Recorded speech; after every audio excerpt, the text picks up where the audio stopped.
Ladies and gentlemen, welcome to the Cross Commission podcast. My name is Jake Nazar. I am joined tonight by first time, long time Ryan from Long Island. Yes. Uh, is here for me back in the saddle. I think this is our first two-man pod since. Well, no, we did a power hour without Safe, didn't we? Yeah, I think we did one when he was coming back from one of the games. Yeah.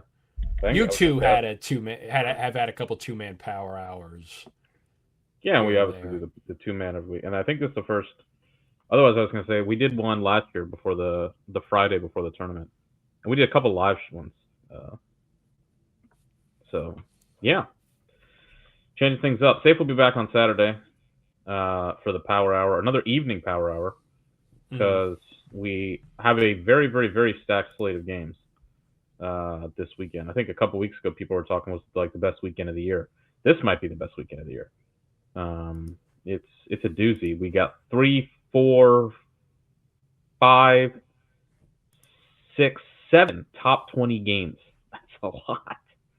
So what 60-65% of the top 20 is, or 70, yeah, 70% of the top 20 is playing each other this weekend. That's not even mentioning games like Army Navy that'll be on national television, that are pretty obviously pretty darn significant uh, in and of themselves in the Patriot League race. All concentrated on Saturday.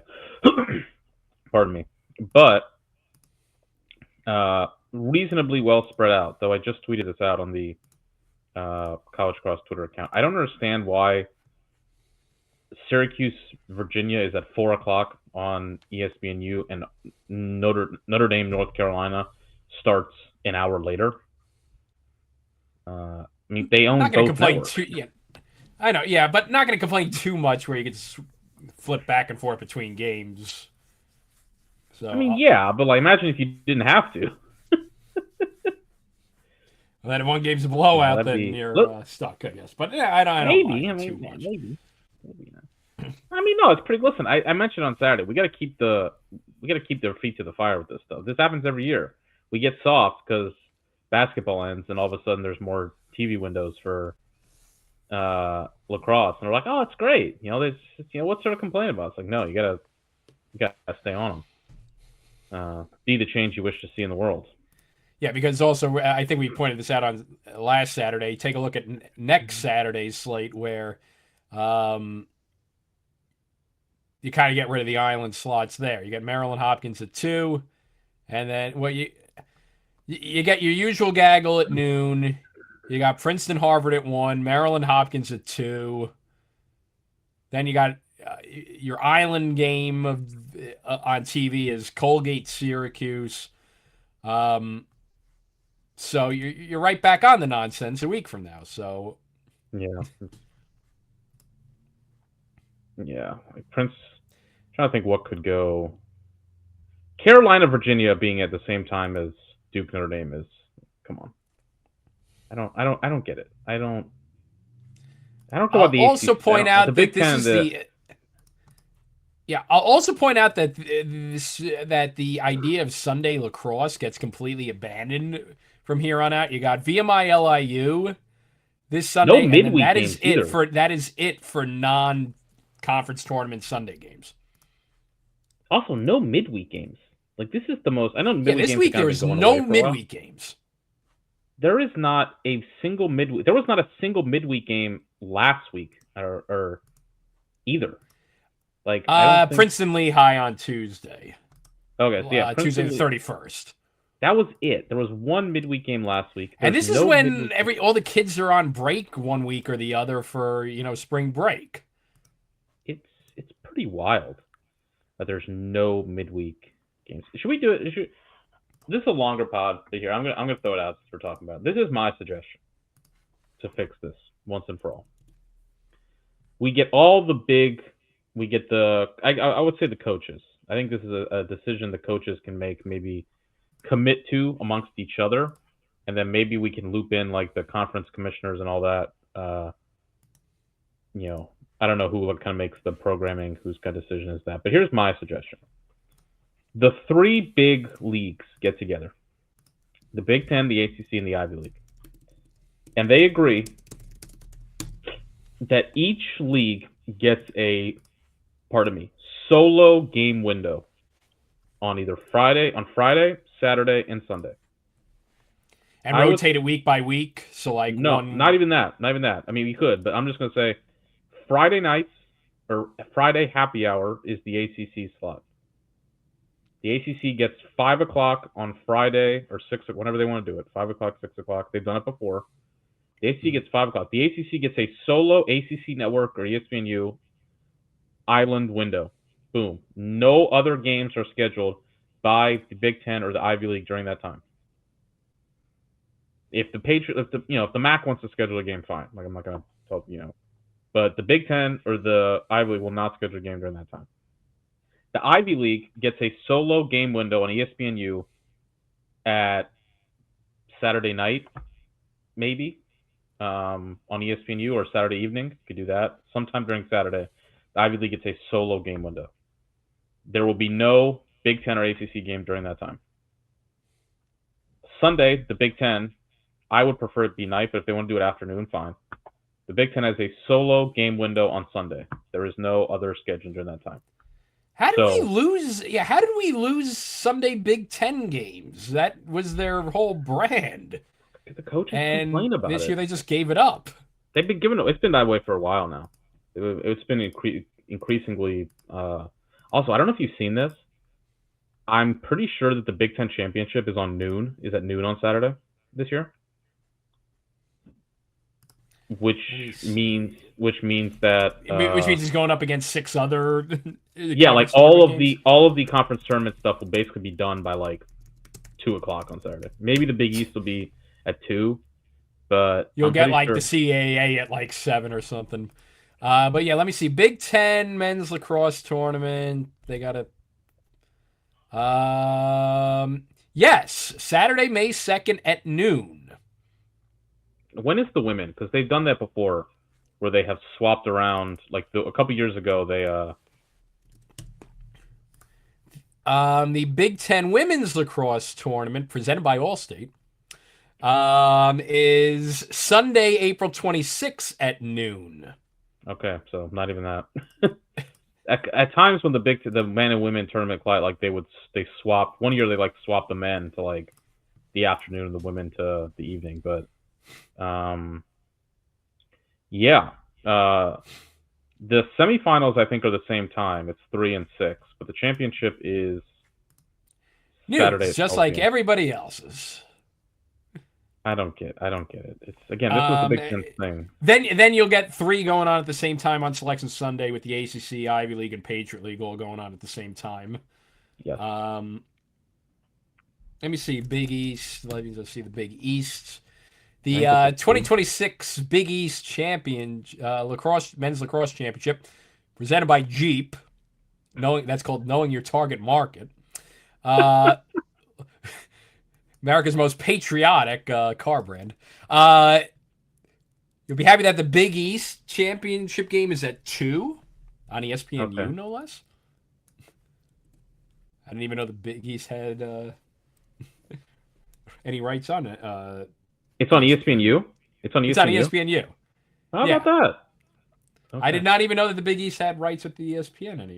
I guess ESPN Plus, but yeah, it's on ESPNU, which means I guess the America East is like at noon. I think it might lose it. The America East, I think, has lost its slot.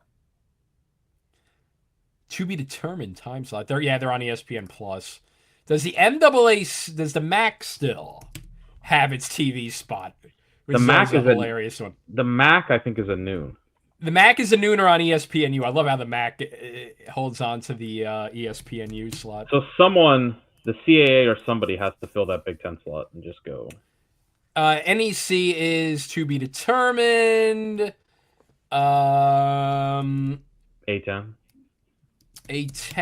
is going to be at noon on Saturday, May 2nd.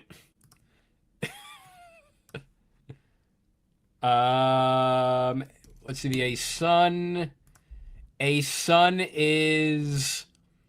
Oh, A-Sun is 1 p.m.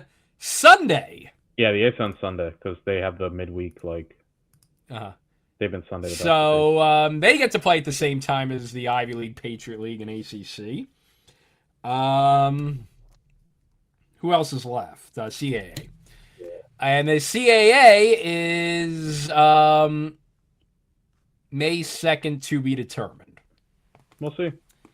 So we'll have a Saturday Power Hour for Conference Championship Saturday at like 4 p.m. There you go. Love it. All right, but we got that's looking ahead quite a bit, but a lot to deal with this week. Yeah, and before we get there, I'm picking up like an echo. On my, is it me or you? I'm assuming it's me. I don't know. I'm hear you okay. When I talk, I hear like an echo. Let me try. Does this work better?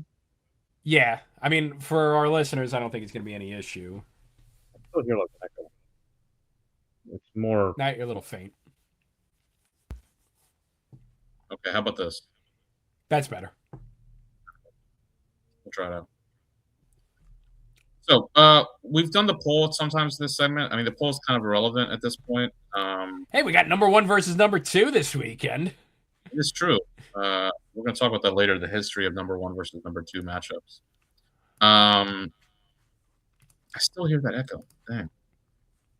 Let me unplug this. Yeah, so we're going to old school podcasting where we're troubleshooting on the fly. I mean, for our listeners. Yeah, I don't know. Let's do the bracketology projections real quick. Alrighty. Our pal Fieldy Stick uploaded his. He has Carolina as the 1 seed, Princeton as the 2 seed, Syracuse as the 3 seed, Notre Dame as the 4 seed, Harvard as the 5.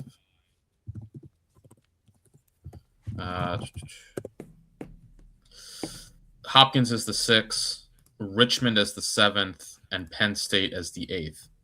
His last 2 teams in are Maryland and Virginia. His first 4 teams out are Cornell, Ohio State, Army, and Rutgers. And notice who is in any of those 6 teams. Yes, the Duke Blue Devils. I will say that Virginia coming back from the dead is probably the biggest boon to the Big Ten right now. Ironically enough. Yeah, absolutely. I mean, it's an extra feather in the cap of. It's probably what has Hopkins in the top it's at 6 right now because they have an extra top 10 win over, say, Richmond. Though Richmond also, I mean, that actually for Richmond picked Richmond up a top 10 win because Richmond beat Virginia as well.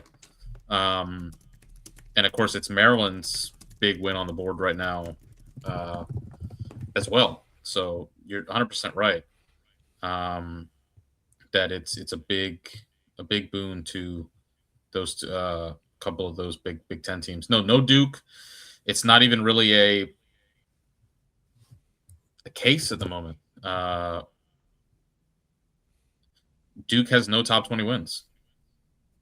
Their best win is number 21 St. Joe's, and now of course, listen, they got opportunities. They played Cornell. Cornell was one of Mark's last first team out. Cornell was Mark's first team out on the bubble right now. Cornell. Listen, Cornell needs themselves. After Cornell's Penn win is kind of really hanging on a bit at 19. They're backed up that much because you'd think the Princeton win would be worth its weight in gold, but I guess the 3 losses are saddling them, right? Their RPI is 15th. Strength of schedule 13th. If we go by the RPI numbers, remember the first. Yeah, those are okay, but I'm guessing it's a case of everyone, the ACC and Big Ten teams were all log jammed ahead of them, so that kind of. Yeah, I mean it's close. They're 15th in RPI, and they're not far behind, say, Georgetown up in 12th. What's driving them down right now? They are 18th in win percentage, which is the first RPI quotient. They're 6-3. In the opponent's win percentage category, they're 18th. And in opponent's win percentage, which is conference strength, they're 8th. So it's a combo of one. I mean, the record is just okay at the moment. It's 6-3. And Cornell, well, it's the Duke thing. The Duke will kind of, that's an extra opportunity. Their non-conference schedule, it's just a little bit odd because the Duke game is taking place so late. But Cornell's always kind of had this problem. When Cornell's on the bubble, it tends to be because their non-conference schedule is decent. I mean, Cornell didn't get anything out of the unless they beat Duke. Cornell got nothing out of the non-con. Like they didn't beat the Denver game wasn't the boost that it usually is. The Albany game did not peter out to give them a boost. So it's not really any fault of them of their scheduling. It's just that their wins that usually would have been good wins didn't peter out. That and that loss to Richmond could have been a big one. Got blown out by Penn State. Yeah, getting blown out by Penn State. I mean, at least with Cornell, they got a little bit more of an avenue because they got Harvard to wrap up the season. Then they got the Ivy League tournament if they make it. I think the opportunities are there. Yeah, I think the opportunities are there for them. I would say with their schedule, I do think they're lacking a little bit. I think they've been lacking. They play Penn State, it's just crucial. If they don't play Cuse though, mm-hmm. if Richmond's your second best at a kind of opponent, like how much long? Like the Denver thing. This is 2 years in a row where Denver hasn't been a top 20 team. Mm-hmm. At some point, you kind of got to ask yourself, is that a surprise that Denver didn't deliver for you? Albany, yes, underachieved a little bit from what we expected, but if you're relying on Albany to be a top 20 team, I mean, when you look at how Princeton schedules and you look at how Penn has Penn's lost the 5 top 15 teams. Cornell's played 3 top 15 teams. So you look at how Penn schedules, you look at how Princeton schedules. I do think the schedule is a little lacking for Cornell. It's not bad, but again, they get the Duke. So if they win that game, they'll certainly be amongst in the kind of competition for it. I think it's probably going to come down. I mean, it is worth noting. In Mark, I should make this note in Mark's projection. Mark has High Point as the A10 AQ because High Point is technically first place right now. If you take that off the board, Cornell's in the tournament. Cornell's in, yeah. So Cornell, there's an Richmond in Mark's projection. Richmond is taking up an at-large, so Cornell will be the last team in. Now we should also know we've mentioned this a lot on this pod. Cornell's history as the last team in or out of the tournament is not great. It's not great. So yeah, Patrick Stevens is very similar. Penn State, Cornell, and Maryland are his last 3 teams in. He has Virginia in getting a home game over Penn State. I'm not sure yet on those. Penn State's a fascinating team. They have 5 top 20 wins and 2 of the worst losses on the board. Yeah. Yeah, they're 6-4. Now, those 6 wins, I mean, you got a Princeton win, you got a Maryland win, but you have the Villanova and Navy losses. I think this year the tipping points could be kind of crucial because I don't think Navy is going to get in the top 20. I kind of gamed out some of the scenarios. I think Navy would have to win out to wind up in the top 20, which feels unlikely. But if you're Cornell, let's say you lose to Duke, you're basically banking on, one, you have to beat Harvard. But then also you need Penn to stay in the top 20 as a quality win, and you need Yale to stay in the top 20 so it's not a bad loss. Because otherwise, that Cornell resume could really dry up very quickly. Yale, by the way, a huge game against Harvard this weekend. That could kind of put the Eli's back in the mix if they could pick that up. And if you're Harvard, a loss could start to. I said it during the Power Hour. I know they're 9-1, but I'm getting a bit afraid of Harvard. Past 4 games, yeah,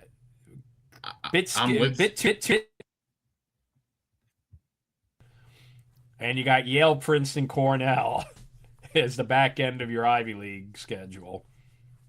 I'm with you. I think Harvard. And they got to go to New Haven for the Yale game, and they got to go to Ithaca for Cornell. Yeah, I don't disagree. I think Harvard's kind of, for me, I think the face-off play has become pretty concerning, and they don't look like the same. They just don't.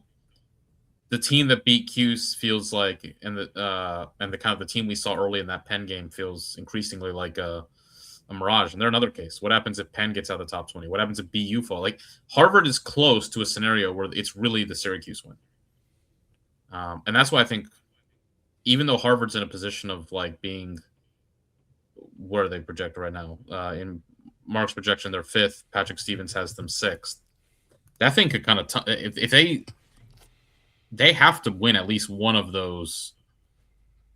Goodness, they have all. I mean, they probably need one of Princeton. I mean, maybe 2. I mean, I think probably 1. I would say is what they need. Princeton, Yeah, Cornell, probably Yale. 1 will suffice. It depends. It depends on the. It depends on the 1 though. What if they lose to Princeton and Cornell beat Yale? Be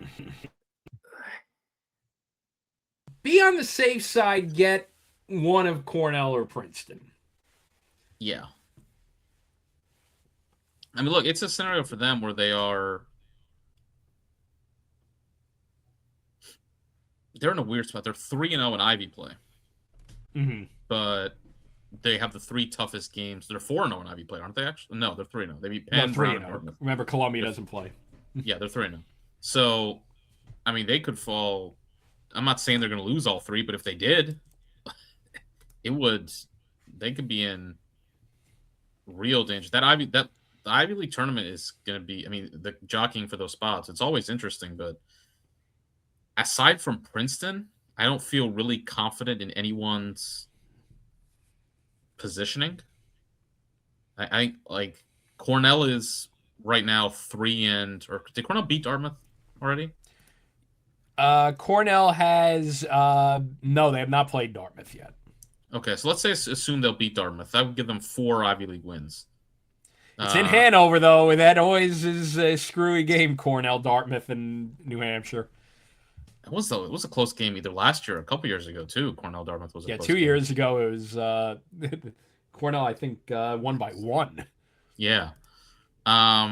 If Cornell can win that, they'll get to 4 wins, which should keep them safely in it. Penn is in a tricky spot here. They're 2-2. They got Princeton next. That could drop them to 2-3. Then who knows? Yale is. They do hold the tiebreak over Yale though. Yale's also at 2-2. Yeah, and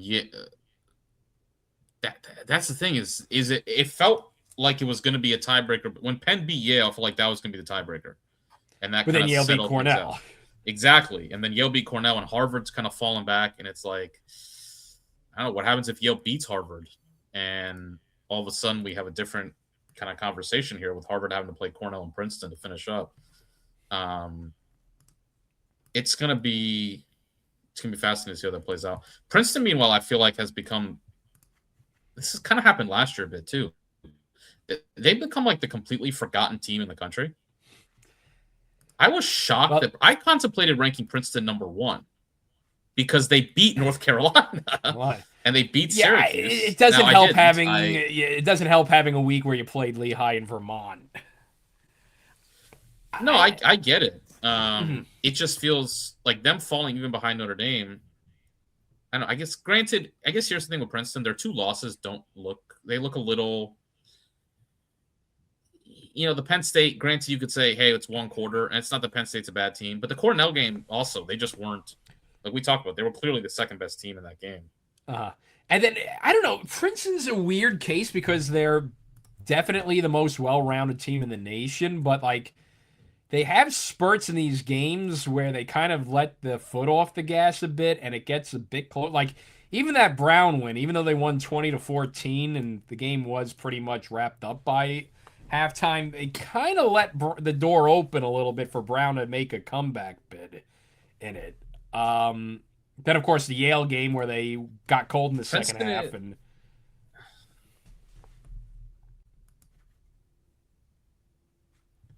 Yeah, it's interesting. You're kind of breaking up a little bit. I don't know if it might be me. It might just be my connection. All Am I I'll better just let you now? know. Like you're kind of like. Try it again. Am I better now? Yes, there's like a there's like a lag though on our Oh, okay. connection. Well, I mean, just for YouTube viewers with that. Sorry, YouTube viewers. We'll see. No, I feel like I don't know. I feel like it's my I'm like my audio is coming out like 2 seconds after I actually say it. Oh, you're good on my end. Yeah. Okay. Mhm. Princeton is 5th in adjusted offensive efficiency. They are 10th in adjusted defensive efficiency. The face-off issues we talked about before are now they're 12th in face-off percentage, and they are 3rd in save percentage, which is pretty close to I think what you could argue is as far as well-rounded. Because Carolina, we've talked now. Carolina's offense does appear to be coming around, like getting better, which is quite scary. Yeah, they're Carolina's getting a lot offense- of secondary. Yeah, they're getting a lot of secondary scoring to go with their heavy hitters, which is a good sign for the Heels. Carolina's 9th in adjusted offensive efficiency. They are 11th in adjusted defensive efficiency. So, but they're 1st in face-off percentage, and Josh Marcus has kind of kept getting better. They're up to 12th. Carolina's advantage is that their adjusted possession plus minus is 11.3. Duke's is second best in the country at 8.2. But it's like Carolina Notre Dame this weekend, just for a Notre Dame is 6th in the country in adjusted possession plus minus. If I just do like raw total possession plus minus, Carolina is 3 possessions better than the next best team in the country on a per game basis. Notre Dame ranks 11th, and Carolina averages 5 plus 5 in possession plus minus. We haven't seen a team just totally consume the possession in a game in the way that North Carolina has in it feels like a long time. Last year was similar. They were plus 10.5, or plus 9.3 unadjusted. 2024, I'm looking. Actually, here's what I should do. 2024, the best team in the country was Notre Dame at plus 5. So that 24 Notre Dame team, which was, one of the best teams we've seen, they on average had plus 5 possessions compared to their opponents. Carolina on average right now is double that. They have on average 10 more possessions a game than their opponents. Let's look up the 2019 Yale team with obviously TD. Okay, Ryan, here, take a guess at how many possessions on a per possession base, how many per game, how many more possessions Yale had than their opponents in 2019? Let me guess, 8.5. It's double that. It's 16. Holy! 16 more possessions a game. That's astronomical. Like, look at Yale's numbers. That's preposterous. This was the 2019. Yale was 9th in offensive. Or let me look at adjusted numbers. In adjusted offensive. What ritual did Lars Tiffany do to win that national title game? PD, man. PD was awesome in that game. Yeah. He figured out. Okay, so Yale was 9th in adjusted offense. In adjusted defense, they were 32nd. The adjusted save percentage, they were 37th. Yale had a good offense, huge deficiencies at defense and goalie play, and it didn't matter up until the national championship because that's how good TD Ierlan was. I have to tweet that. That's preposterous. I'll do 2018. I'll do 2018 Denver just for another comparison. 2018 Denver was plus 11. Who was first? Albany at plus 15. As good as this is what Brady Wambach is. He's not he's still not that good, as good as those guys were. But this, I think, is like the crux of the question with Carolina is what happens if they get in a playoff game and all of a sudden they don't have the ball as much as their opponent, because they're a really good team. But it does feel like if I took him away, all right, let's do it this way. It doesn't. This doesn't matter because they have him, so it doesn't matter. If I gave them a John Mullen, or I gave them Andrew, if I gave Carolina, if I swapped Andrew McMeekin onto Carolina and Brady Wambach onto Princeton, how good is Carolina? Let me just see through their schedule. I think still quite good. But agree. maybe maybe swap the Penn State result. I still think there are at least 9 wins at 9-2 at worst. Maybe that Penn game might go a little different way. The Army game, Army's always a weird case, but I think UNC's still a top 5 team. But I think Wambach's putting them over the top. So I think that's my key is I think if you take Wambach out, UNC's in this mix with Syracuse and Richmond and Notre Dame. We're like, could they get to a Final Four? Definitely. Could they lose in the quarterfinals or maybe get upset in the first round? Also, unlikely depending on their seed, but you get the idea. I think what's putting them in that tier of like this could be the national champion is him. Whereas I think with Princeton, it's more the team itself. And Chronic. That's a big part of it. That's a big part of it too. But yeah, that's what makes kind of Carolina where they are interesting. Yeah, I think Princeton's a little. I mean, if Princeton wins out, yeah, that's gonna be tough to prevent them getting a 1 seed, especially if they're gonna get a second. Because then if they win out, they'll get a double dip with probably one of Harvard or Cornell, if not both. They have Harvard left and they have Penn left. That could be 2 top 20 wins. That could give them 7. And then if they win the Ivy League tournament, that could get them up to 8 or 9. Now, Carolina's at 6 right now. They have 5 top 10 wins, which is nuts. And they can get another one this week with Notre Dame. Certainly. If Carolina, look, every game Carolina has left is going to be a top 20 opportunity. So if Carolina wins out, they could put a resume up there that's just overwhelming. But if Carolina does take a loss somewhere, I think the door is still open for Princeton to get that 1 seed. And it does feel in a way that they're being a little kind of forgotten about. But I think, as you said, it's part of it's the schedule. This is how their schedule works out. It's insanely front loaded. And then it kind of falls off a little bit in early April and we kind of forget about them a bit. And then we'll kind of, the Cornell game being switched up is a big part of that. But they still have Harvard and Penn, and we'll see come the Ivy tournament. All right. Anything else on bracketology?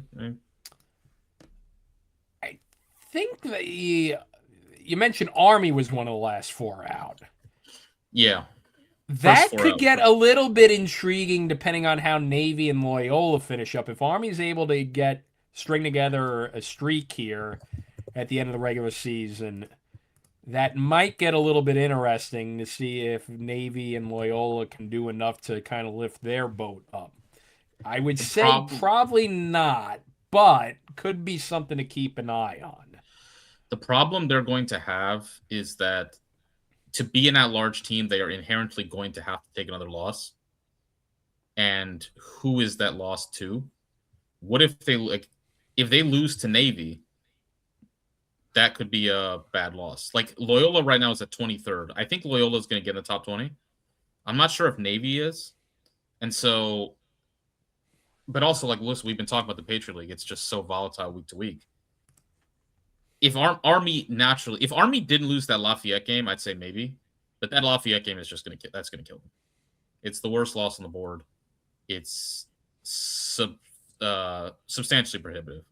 So I just think they're going to have to take another loss. And again, like you mentioned, maybe the Loyola Navy things pan out, but what if they don't? If they don't, their best wins are Rutgers and Yale, which, the big thing right now is just to see what – go ahead.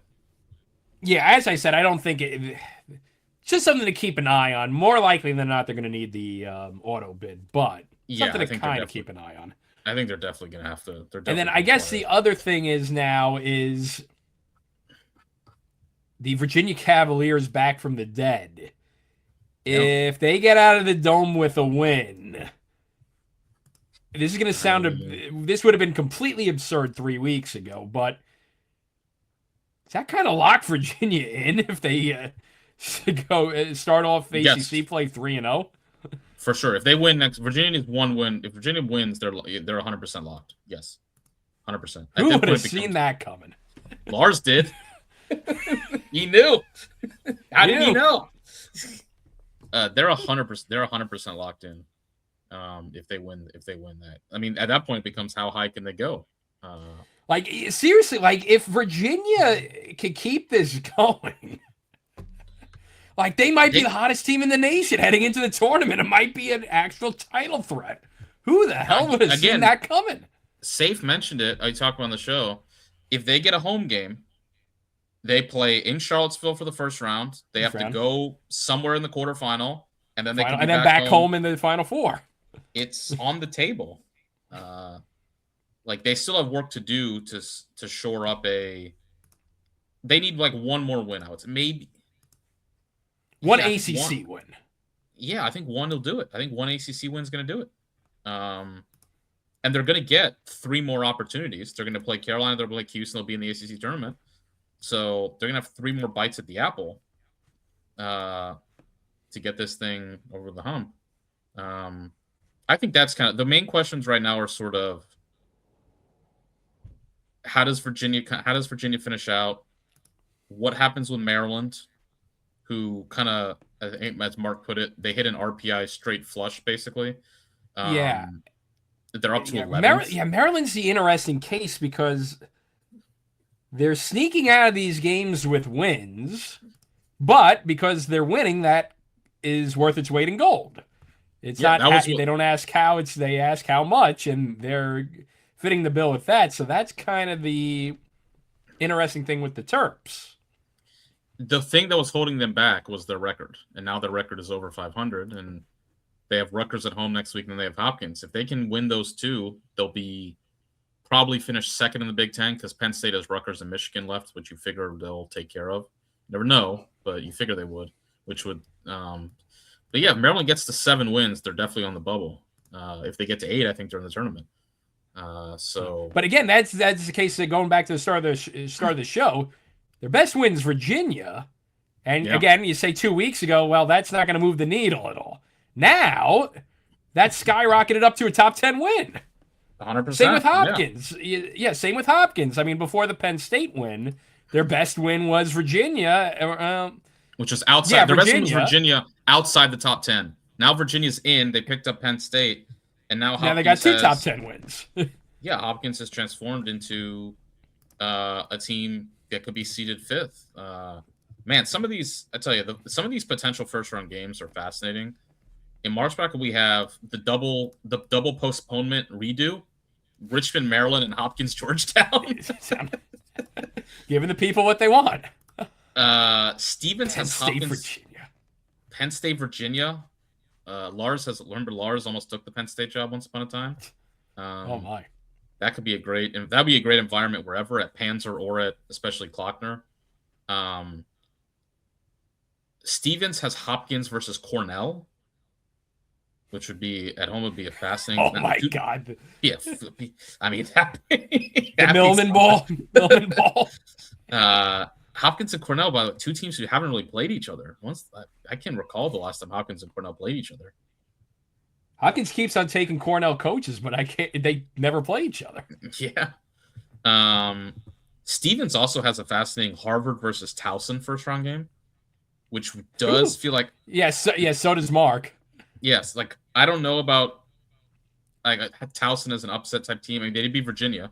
So, which, now granted, I think that was definitely a different Virginia team to what we've seen since. But yeah, Towson Harvard does feel like potential upset sort of.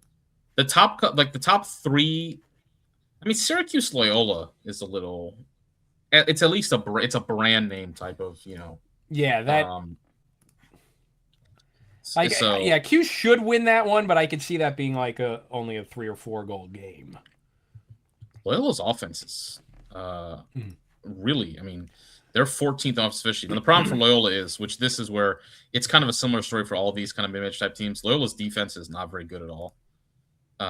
It's 43rd in adjusted defensive efficiency. I just don't know how if you can't play defense, I don't know how you beat some of these top-notch teams.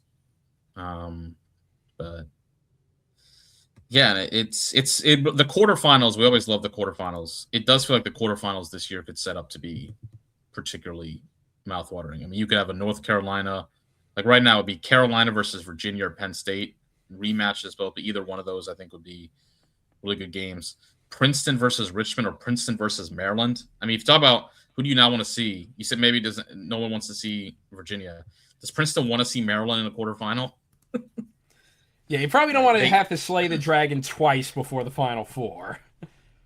Tillman on quarterfinal weekend is the toughest out in the sport. Syracuse. Well, Tillman on semifinal day. No, the quarterfinal. He's the only loss he's had in the quarterfinals was the Virginia game, the crossbar. I was saying the semifinal too because he's pretty money in the semifinal as well. Yes, I mean Tillman with a week's prep in the tournament is like, he's only lost like 3 or 4 times. Syracuse versus Hopkins potentially in a quarterfinal would be something. So yeah, the quarterfinal matchups do feel like they could be particularly mouthwatering this year. Notre Dame, Harvard, Jerry Byrne Bowl. True. Yeah. A lot of storylines possibly. All right. Let's take a fun little detour here real quick. All righty. In honor of Ohio State turning the ball over in overtime with a chance to win the game and then giving up a pole goal on the crease after allowing only like 2 goals in the previous 45 minutes of the game. In honor of Hopkins just throwing the ball into the shadow realm against Rutgers and giving up a 30-yard shot and then losing in overtime, double overtime even, off a rebound. After your goalie makes 20 saves, he gives up a rebound on the crease and he goes for a goal. Ryan, I want to brainstorm here. What are the worst possible ways to lose a lacrosse game? I've got some ideas. I've got some like kind of past exemplars here. Well, but I think let me tell you this scenario. You have 30 seconds left. I think I know where you're going. You force a turnover, and all you have to do is clear the ball, and you can win the national championship. See, we can joke about it now because it's Cornell won it last year, but yeah, the Cornell 09, that's the absolute pinnacle of worst way to lose a lacrosse game. Then to turn the ball over on the clear, and then have 4 miracles happen in one sequence for Syracuse, which included giving it to a guy who was double teamed, who miraculously gets it off, the pass being tipped, and then on a one-on-one at the crease with a crease dive, all that sequence for it to have to go in. And then in overtime, you win the face-off and then lose the ball, and then they go the other way and score. In honor of, and also to soothe Cornell. I mean, it's got to be up there. It's the whole chain of it's like it was like a Rube Goldberg contraption. The total chain of events that had to happen for this to take place. I'll also go another one, but to flip it for Cornell, so they don't feel like it's they're being targeted here. What if you had the ball on your best player's stick at the top of the box with like 10 seconds left? All you have to do is just hold the ball so you get the last shot, and you either score or you go to overtime. Your best player basically trips over his own feet, turns the ball over. A long pole, who I'm pretty sure never scored a goal before, takes it down and scores a buzzer beater to beat you on your own home field. This, of course, is how Cornell beat Princeton 2 years ago.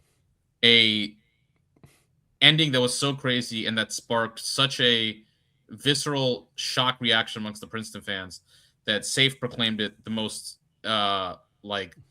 he had never seen upper middle class people so heartbroken since they got rid of the Bush tax cuts.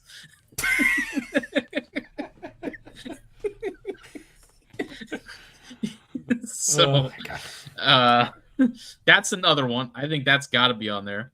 To poke some fun at myself, imagine your goalie makes the best save maybe ever in the national championship game, like one-on-one overtime of the national championship. This is it. Your goalie makes an incredible save, and it is all for naught like a minute later because you take a penalty in overtime of the national championship away from the ball on a play that has nothing to do with what actually happened, and your opponent then promptly scores on the man up to beat you. Your opponent being the only unseeded team to ever win the national championship after you had a 15-game win streak going in. After we spent our entire brand meme about said team having a 23-year Final Four drought and comparing things to the last time that they made a Final Four. Imagine if Joe Bresci has the same number of national titles as Kevin Corrigan, Lars Tiffany, and John Tillman. What? After all the kind of jokes we've made, everybody's really made at Joe's expense. Joe the Boss. We love Joe the Boss, but that'd be something else. Man. You'd have 2 national titles from 3 Final Fours if they win it. Whereas Corrigan's got 2 from 10, I think. Tills has got 2 from 10 or 11. Lars has 2 from, I want to say, Lars was out there for a minute. Lars had 2 from 4, I think. I think it's 2 for 6. That includes the Brown one, right? Yeah, he's got 4 at Virginia. Right, 4 at Virginia? Yeah, 2019, 21, 23, 24. So 2 for 5 for Lars.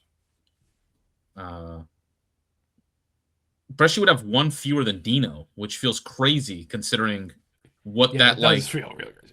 Dino in 2014, Dino had 3 in the past 5 years.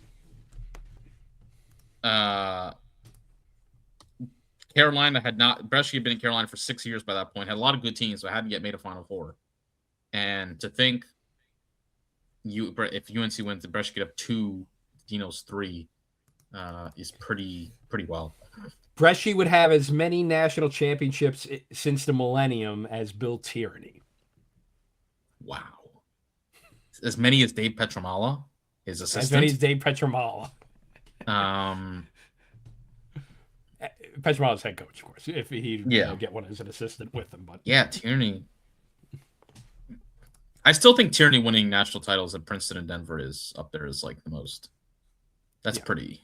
I think that's the most unimpeachable coaching accomplishment. That's what I would say. Any other fun? What's the worst possible way you could lose the Crosse game? Let's see. Giving up a game-winning goal on a 10-man ride. Oh wait, hang on. Yes, that's a good one. What was the? BU will probably have that happen to them in the Patriot League tournament. The rate that their season's going with the 10-man ride. Hofstra. Yeah, the half field goal in the CAA tournament. Yes, half field goal to was it UMass? I think. Yeah, that was the peak Hofstra way to lose a game. Hofstra had got to number 2 in the country that year, and they lost in the CAA semifinals on a legit half field from the midline half field heave. What was the one you went to in 2014? Another against Drexel. They lost in overtime to Drexel. Didn't they have a 4 or 5 goal lead in that game? Yes, they blew a lead in that one. Oh man.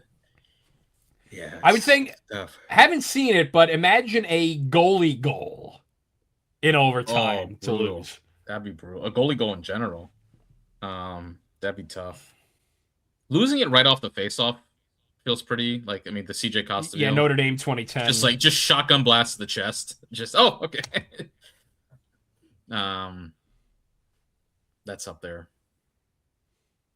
Okay, I'm trying to think of some other ones.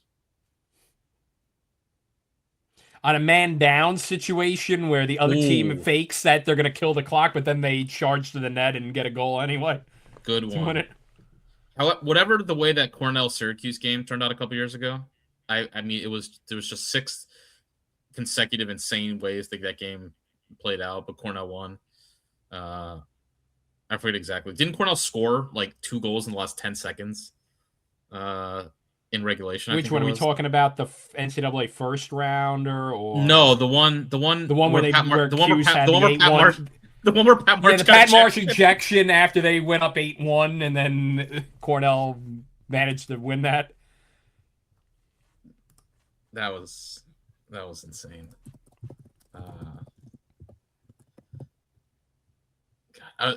Giving up a game winning on a 10-man ride feels like it'd be I feel like we've given BU a challenge. Yeah, I mean, listen, it's more than achievable. But that would be that'd be terrible. All right, I think we covered all the ones there. All right, Ryan. We got, as you mentioned, we got big slate. There's a lot of directions with which we can go for this. Where do you want to go? Where do you want to kind of start? We want to build it up to the big one, or Doesn't matter. It's your call. We can, however you want to do it. Whatever. What's got your eye? What are you most kind of looking forward to? Well, we'll save the obvious one for last. I think let's start off with the one we can't see, Duke Cornell, because I think this has very fascinating tournament implications. Certainly does. There's no question about that. Because both teams are going to have shots after this game to rack up wins, but loser's going to be behind the 8 ball quite a bit. Well, it's interesting. I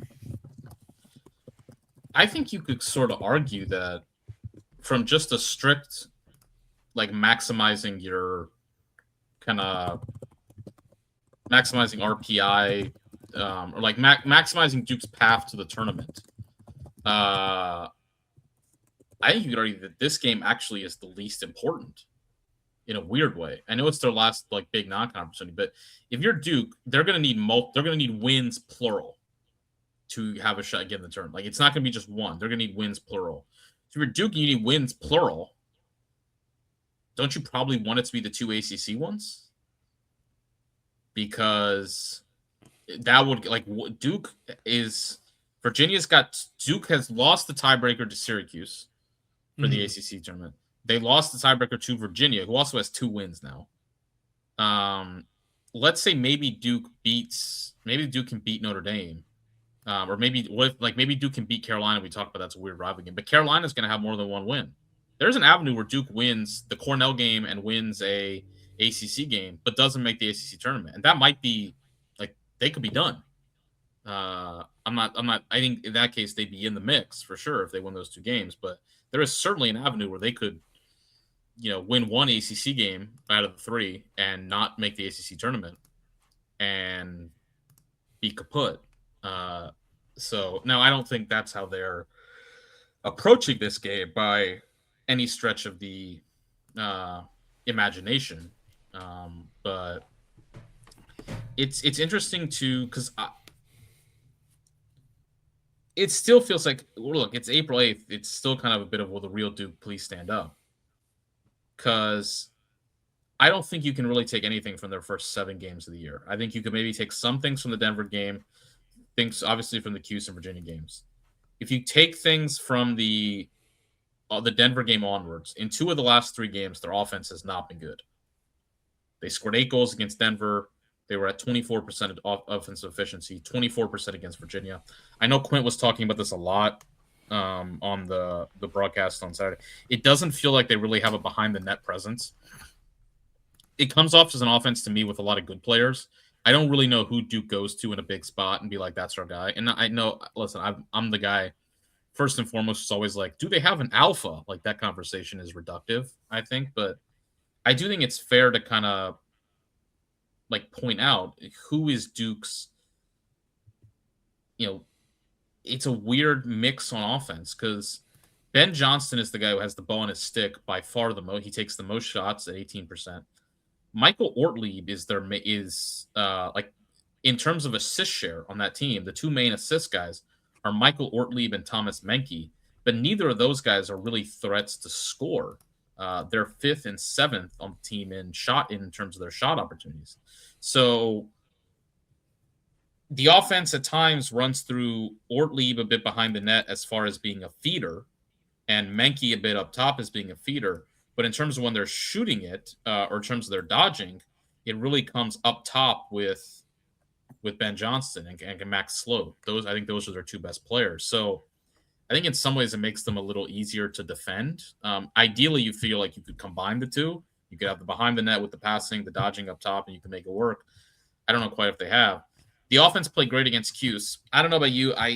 Games in the Dome, I just kind of that game was crazy. I maintain it felt like Cuse could slow that game down and kind of really could have choked that game out at different points. They didn't, and obviously they got the win. But I didn't come out of that game being like, man, Duke's offense is like has got it figured out. I came out more feeling like Duke played well, but I've seen plenty of games in the Dome that go 16-15 where you're like, if that game was in a different environment, I just don't know if that's the same lacrosse game. And against Virginia, the offense again really struggled. It was really all kind of transition for them, but the defense was not good. So it's 2 games in a row where the defense hasn't been good. It's 2 out of 3 games where the offense hasn't been good. They haven't put a complete game together yet. It's definitely fair to say if you're kind of monitoring where that team is at. It doesn't feel like there's been, maybe you could say one of those non-con games, but I don't know. And again, I think now to what degree does this matter? I don't know, but the one advantage you and me always talk about that Cornell's going to have the 2 or 3 the most impactful players on the field in this game. I think 3 or 4 or 5 are going to be Cornell guys. Duke's obviously got Abe McGuire, maybe Charlie Johnson too, but then Goldstein, Firth, Jack Cascade in a faceoff dot. It feels like if your question with Duke is, I don't know who they kind of have who can really make things happen, you don't have that question at all with Cornell.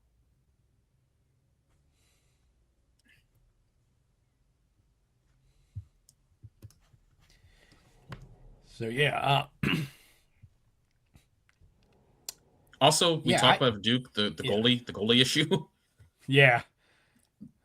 Yeah, because that's going up against a Cornell team that has put up goals against top talent. I mean, they put up 13 past Craddock. They put up 16 last week against Penn.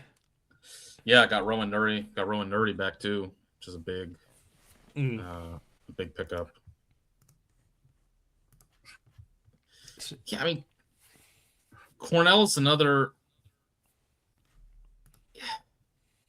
I'm looking at Cornell's games this year. Since the Richmond game, lost 2 in a row, won 2 in a row, lost 1, won 1. The offense does feel like it's maybe.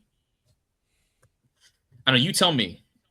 In Ivy play, if you look at Cornell's offense by the numbers, 31% offensive efficiency in February, 30% in March, 40% now in April in the one game. If you look at their last 4 games, 38, 34, 29, 40. Is their offense is this offensive kind of, on the flip side, the defense is kind of slowed down a bit after having a really good start. So Cornell pre-Ivy play was an offense that was kind of up and down with a defense that was really solid. Cornell since Ivy play has become an offense that is really starting to light it up with a defense that is also starting to ship some goals themselves. Is this about Cornell or is this about the Ivy League? Well, you also got to keep in mind, I think it's more about Cornell because remember, they got 19 pumped on them against Penn State. That's kind of where that was right before Ivy play. So I think you could see a clear line of demarcation. Yeah. It's fair. Yeah. I mean, it's the defense before that was really good. And since then, the defense has not been great, which does feel like it's an opportunity for Duke's offense, maybe.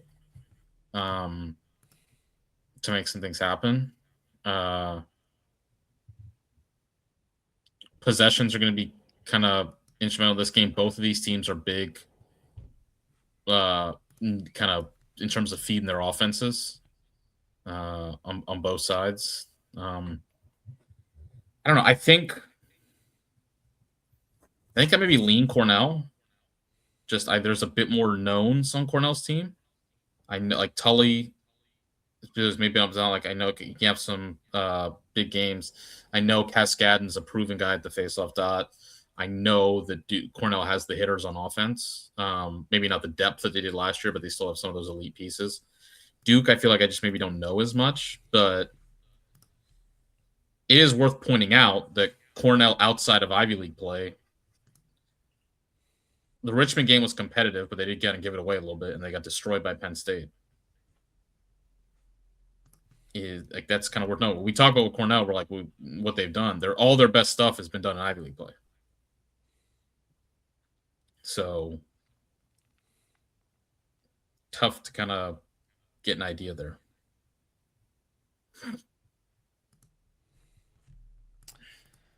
All right.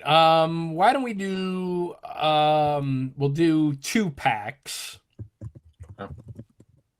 Let me just wait for me to get back on. Yeah, let's do a 2-pack for each of these. We'll start with a 2-pack of Big Ten games with Hopkins, Ohio State, and Maryland, Rutgers. All right. Rutgers, Maryland. We'll do the Big Ten 2-pack here first. I think with this is, can Ohio State stop their slide?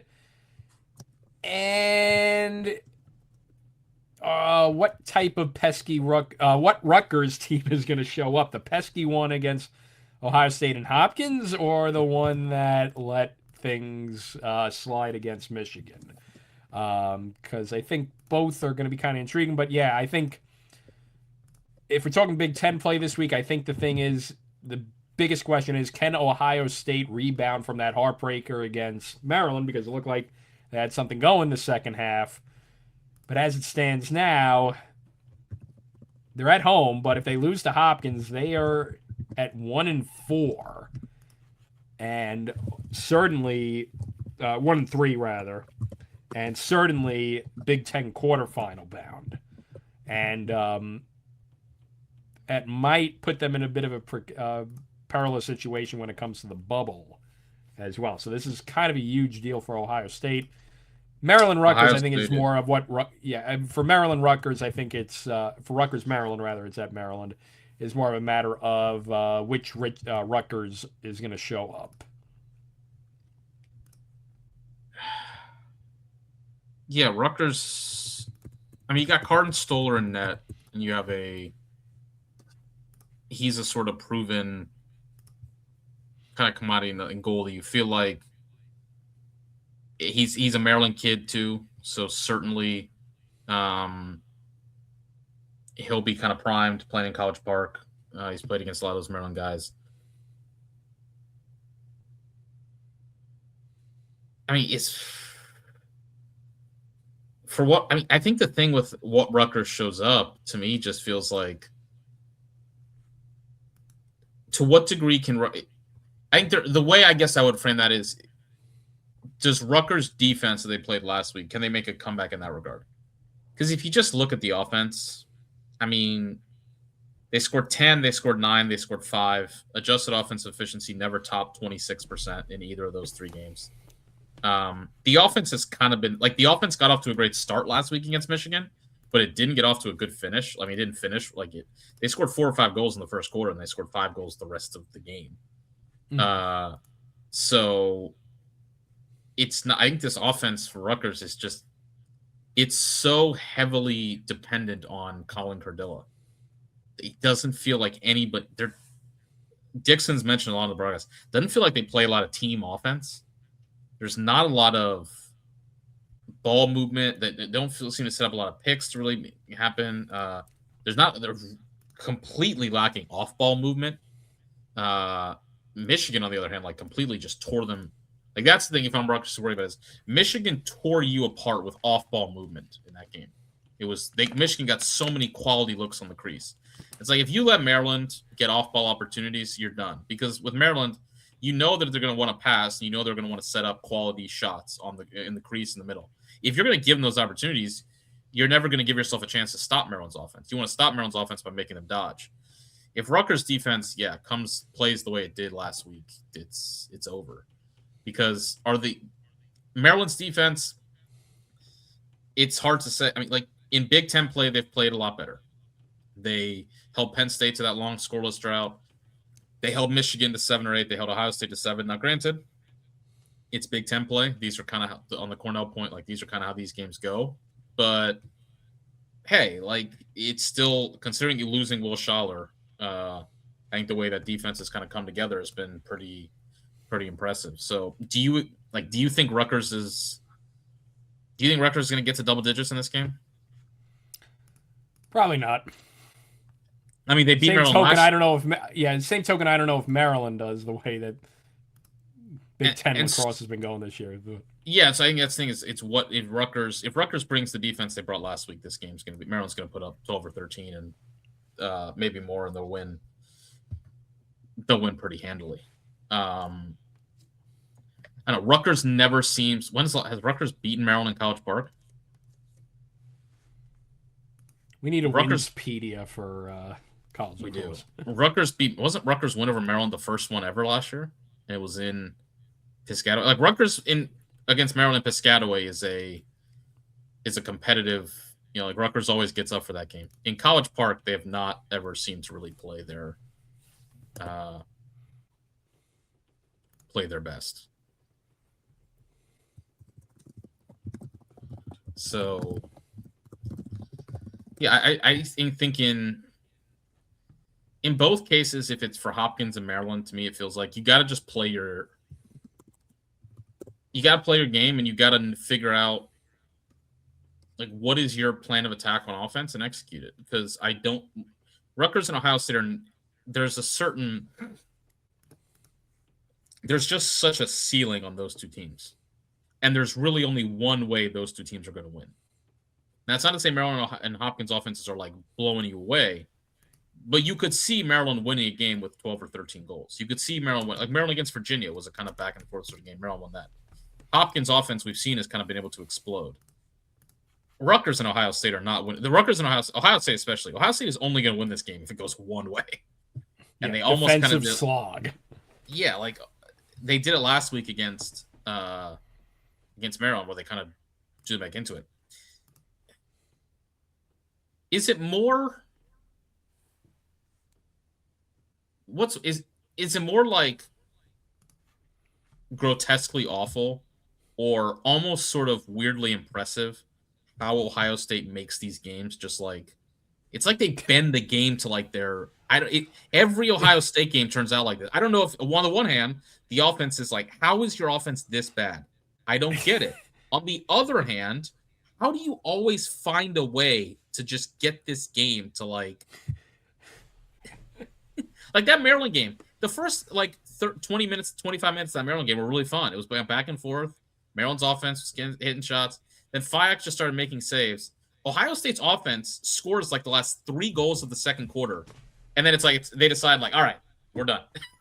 Like we got back in the game. Now let's just go back to slowing this thing down. I mean, they've got 6-4 and 6-5 wins in the past month. Turn the clock back to the 2000s. It's only going to happen one way. Like there's just only one kind of way that they're going to win that game. And so I think if I'll ask you this from this. Did you watch much of the Hopkins Penn State game last week? No, I did not get to watching too much of that one compared to the others that were going on at the time. What do you think is Hopkins' biggest strength? Hopkins' biggest strength.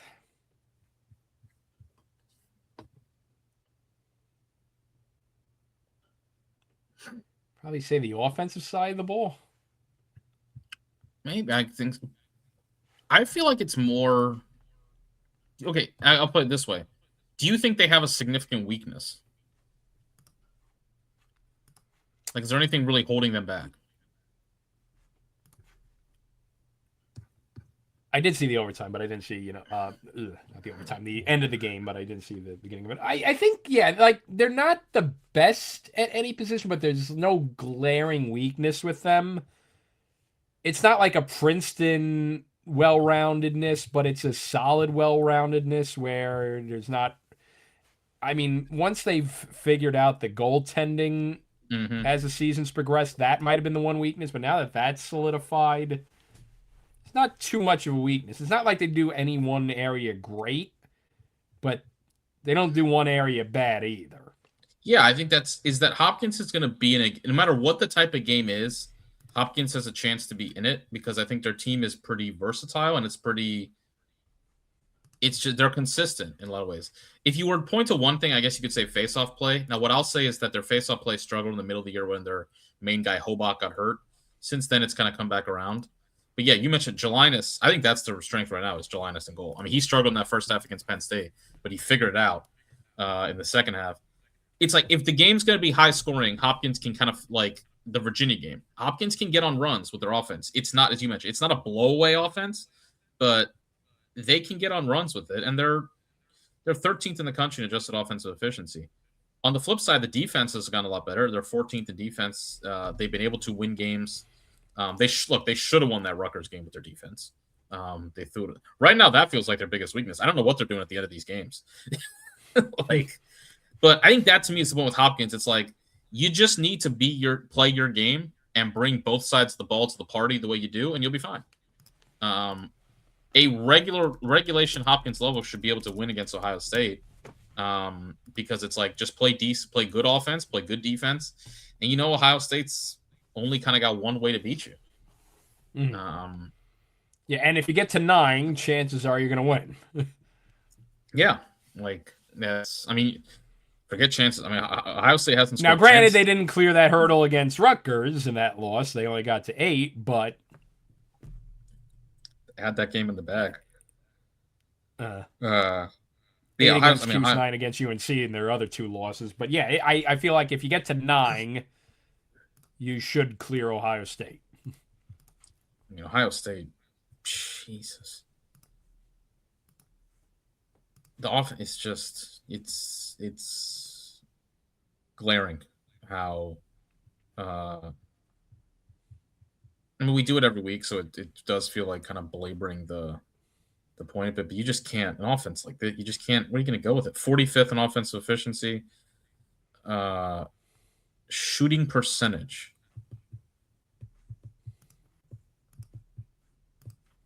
50th. Turnover percentage.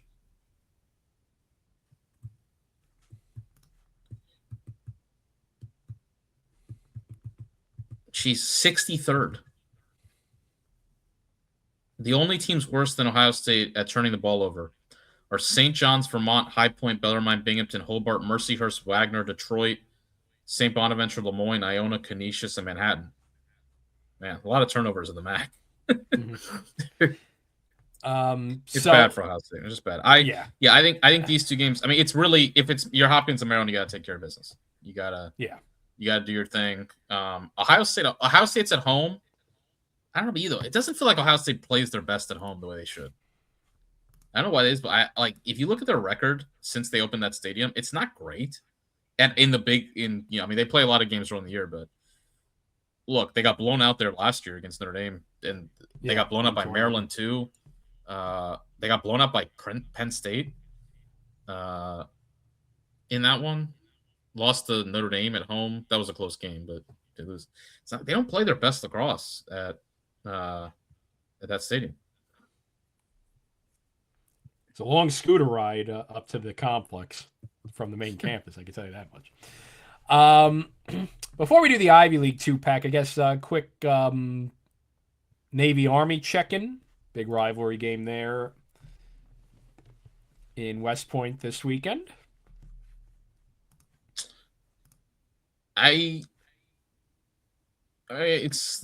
game's it's one of my favorite games on the calendar every year, and I expect it to be a good game. Yeah, it does have this game's at Mikey. Are you going? No, I'm not gonna be able to make it all the way up there, but this game does have a bit of the road sort of what we mentioned a lot. Road team has more of a road team's rivalry, more of an underdogs kind of rivalry. Granted, and the Patriot League being the Wheel of Parody. Wheel of Destiny. Wheel of Destiny, baby. Yeah, I just think it'd be a good game. I don't. There's not the stakes are sort of. It's odd. It's kind of bragging rights ish in a way. Like I mean, it matters for the Patriot League, but also in some ways they're both 3-2. They're all just kind of in that sort of glob together. And with Navy, we talk a lot. This isn't the Navy that I sort of like. Navy played well against Hopkins. Navy obviously got up to play Penn State. Why did you lose to Colgate? You know, and they shouldn't have lost it. They had a 5-goal. Navy is a blown 5-goal lead against Colgate from having won 5 of their last 6 games, with the one loss being Hopkins at Homewood. That to me is the thing with Navy is under Amplo is we know they get up for these big games. We know they get up for Loyola. We know they get up for Army. We know they get up for Hopkins. It's what about everything else? Yeah. So I anticipate they'll get up for this game. But it to me, it's more about if I'm Navy, it's if you win this game, how do you follow it? Can you build it? Because if you win, there is an avenue out here for Navy to win the Patriot League, at least the regular season. And it's worth pointing out that Navy under Amplo, their history in the Patriot in like the how they've done in the Patriot League by season is not particularly glowing. Like they're I don't think they have had a first round bye in the Patriot League tournament under any season under Amplo. Amplo's first season was 2021. They went 6-3. That was that weird year the Patriot League like split it by division, I think, that year. And Navy went 6-3. They finished tied for third, I believe, in their division. They lost to Loyola by 7 in the quarterfinals. 2022, they finished in a tie. They were 9-6, 5-3 in the Patriot League. They finished in a tie for fourth. And they lost to Lehigh by 6 goals in the quarterfinals. 2023, they went 8-8, 5-3 in the Patriot League. They finished fourth, and they lost to Loyola by 5 goals in the quarterfinals. This is kind of a recurring thing. 2024, 9-7, 5-3. They finished tied for third that year. They lost to Lehigh by 4 goals in the quarterfinals. And last year they were 4-4, and they finished in a tie for fourth again.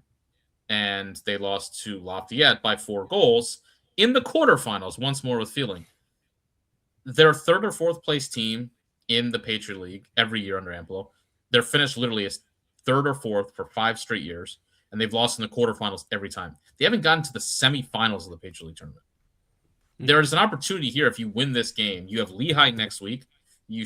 I would say you should beat. It's not a great Lehigh team this year. And then you have Loyola in Annapolis, which 2 of your 3 games left are rivalry games that you get up for, that you kind of play your best lacrosse in. In the middle is Lehigh. So to me, it's like win this game, but then win the next 2. Mm-hmm. And set yourself up to have home field advantage, the Patriot League tournament in Annapolis. That to me is the message. And for Army, I guess I would say this is the time of year where it seems to kind of go, it's gone off the rails for them in the past. Now on the flip side, sometimes when Army struggles a bit more early in the year, they kind of play their better lacrosse later, 2023. So I don't know. It's a game that obviously the historical stakes of it mean it matters so much. But I think in terms of the arc of both teams' season, I feel like it's more about what do you do after it? How do you finish? Because again, there's an opportunity for both teams to kind of go on a run here and win and separate themselves within the Patriot League. Because I think Army plays Loyola too. So this thing's going to kind of settle itself out in the next couple weeks here for whoever wins. All right, we'll do the Ivy League 2-pack. So you got Penn Princeton at noon. Madeline has the restraining order papers on hand in case Safe shows up. And that'll be at noon. Then a little bit later at 3:30, Harvard Yale, which, as we've been discussing, going to be very interesting with the way Harvard's been playing lately and the way Yale's been playing lately. Harvard, it feels like it's teetering onto something bad. Yale has been getting better and better with each week. So this is going to be a massive one in Ivy League play in a big rivalry game at that in New Haven.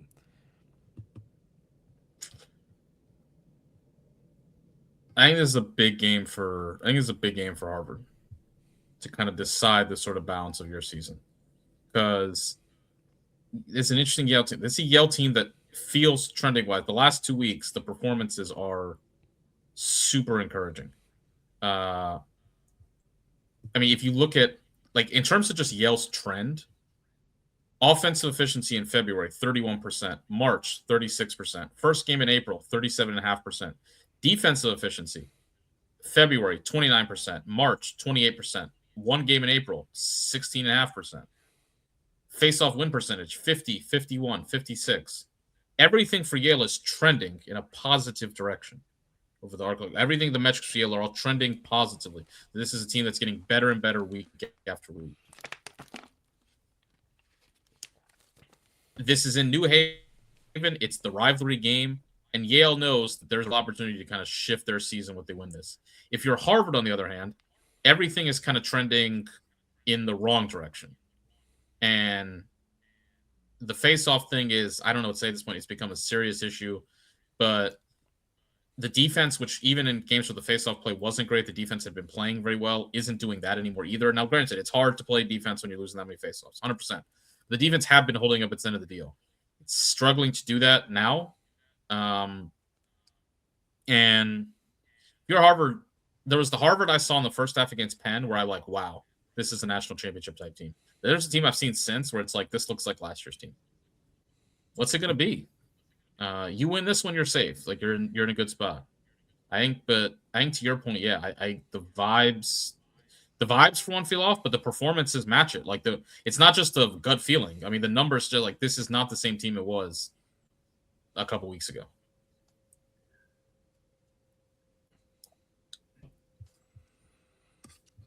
Yes, that's going to be an interesting one. And then I think Princeton Penn, because this is Princeton flipping back on the on switch. And Penn, how do they, they had the promising win against Yale. But then they follow that up with the blowout loss to Cornell in Ivy League play. So for Penn, there's also that weird Dartmouth game in there where they were down by 7 goals. Yeah, they had to come back against Dartmouth. So, that's I think that's just kind of intriguing because Princeton, after, having the schedule that they had the past 2 weeks, now have to flip it back on for this Ivy League stretch. But yeah, I think that's the other thing too with Penn is when we're talking about will the real blank please stand up, will the real Penn Quakers please stand up? I feel like the real Penn has stood up a bit, and I just think it's when you think Penn, when you think of a quintessential Penn team, even going back when Murphy was there, what do you think of? Gonna be a real pain in the rear end to play against. Yeah, like what's their identity?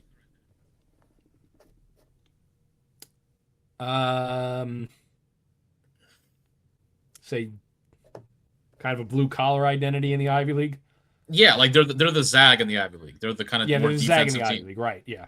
They play physical. They got some big dudes, physical, and I feel like that's just kind of what their team has been this year.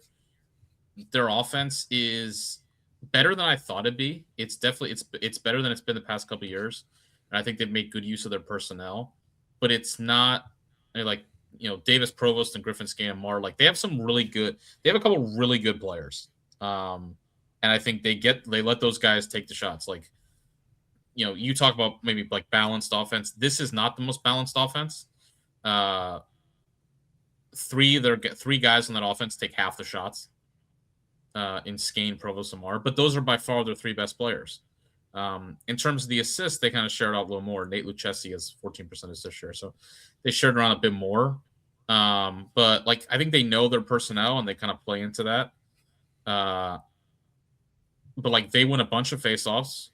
They have a good goalie, and they kind of play a more methodical style. Their defense had been playing really well. It's now kind of fallen off, and I play against Dartmouth again. Gave up 14 to Dartmouth, gave up 16 to Cornell. If Penn doesn't kind of reestablish that defensive identity, I don't think it's gonna. They're not gonna be capable of making much hay. And I just don't know against. Are you gonna do that against Princeton? I'm not sure. If St. Ficato's in the stands, maybe. Princeton's numbers are just it's really bad. Like if you aren't like against the bottom four teams in their schedule, like throw the Princeton game out, 29%, 29%, 30%. That's basically their floor offensively. It was against Cornell, Cuse, and Carolina. You don't hold them to a bad game offensively. Like they're going to score goals. And if they get hot, they're just gonna, light you up. Yeah, because even in the two losses, they still were able to get offensive runs. It's just that they, were in a bit of a hole that they had to come back against with both Cornell and Penn State. But they got themselves back into both those games. Yeah, 100%. In the Cornell game was like a weird. They shot 26% of that game. They also just never turned the ball over. They are so. They only got to 7 against Penn State, but they did get themselves kind of back into shooting distance for a little bit until the end when Penn State pulled away again. Yeah, and the Penn State game is clearly the outlier. Is like that game was that game was bad against Cuse, Carolina, and Cornell. Like adjusted offensive efficiency 35%, 34%, and 35%. That's pretty darn good. If that's your kind of floor. Against Maryland, they were at 42. Against Rutgers, they were at 49. Brown, they were at 51. They kind of took the Lehigh game off a bit. But yeah, I just think they don't turn the ball over ever. It's insane.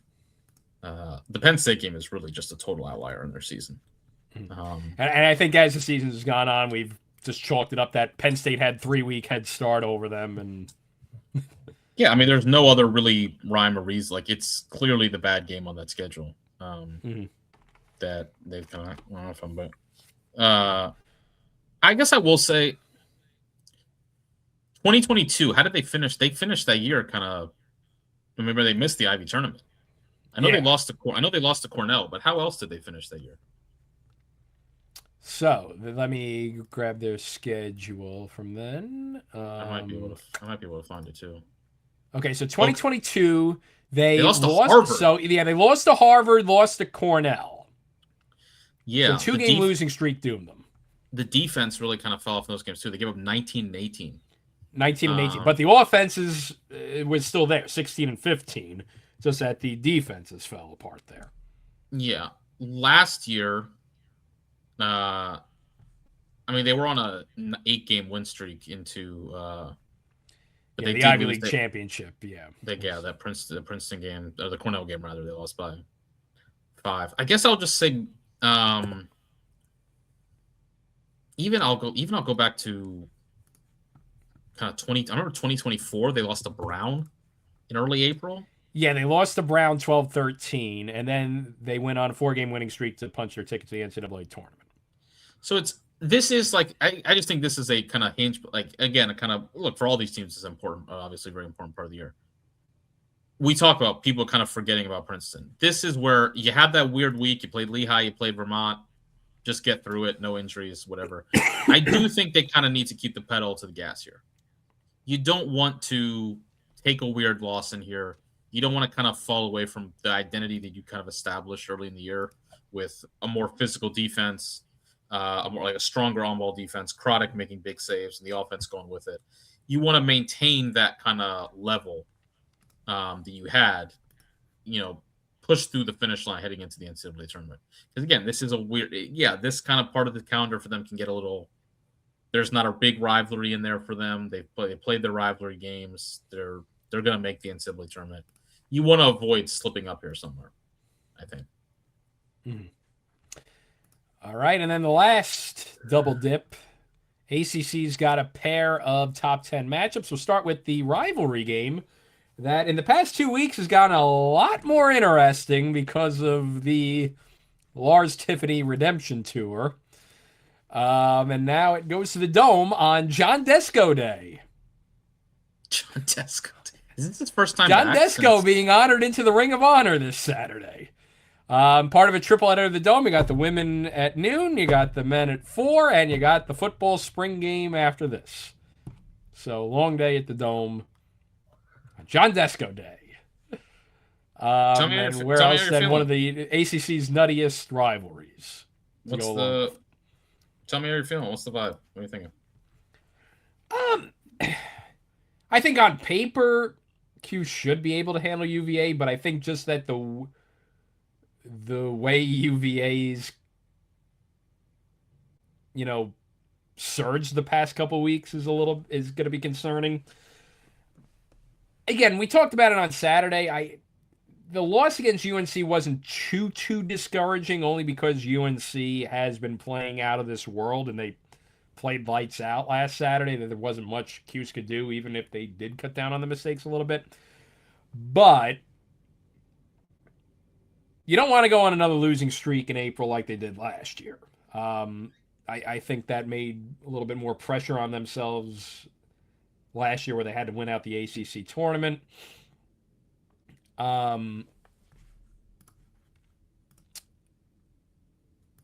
Because of that stretch last year where they lost to the Tobacco Road teams. Plus the Cornell loss in there too. They were on a 3-game losing streak in April. So you don't want to have another April swoon. Yeah. Is, I think, the big name in the game there. I think having Colgate buffer in between the two ACC teams will rectify any concerns about that. But that's the thing. Virginia is one of the hottest teams in the nation right now, if not the hottest team in the nation out of nowhere. So you got the Dome field advantage. It's worked out all year to this point. But you want to be in a position where you don't have to go in, into South Bend at 1 and 2 in the ACC. You hold the tiebreaker over Duke. You're going to make the ACC tournament more likely than not anyway. But if you want to be competing for that top 3 seed, you don't want to slip up this weekend against UVA. Because, again, on paper and at the Dome, I think Cuse has the upper hand in this. The concern is that just UVA's red hot right now. And, again, as I said, I think last week is more of a chalking up that UNC's red hot right now than anything else. But you don't want to turn that into a habit and then, again, have to go into South Bend on a 2-game ACC losing streak. Especially because of their track record in South Bend. Here's my question. Mm-hmm. This is Virginia-Syracuse. I think we kind of know the last game these two teams played in the Dome was like the most quintessential Virginia-Syracuse game you could ever draw.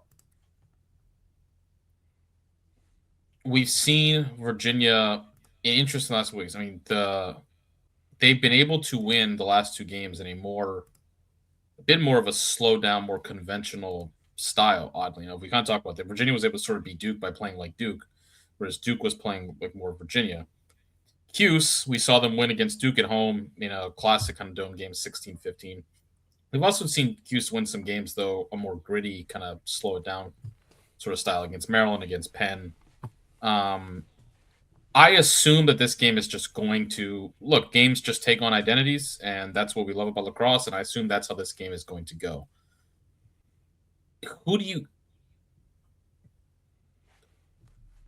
If you're in the Cuse position,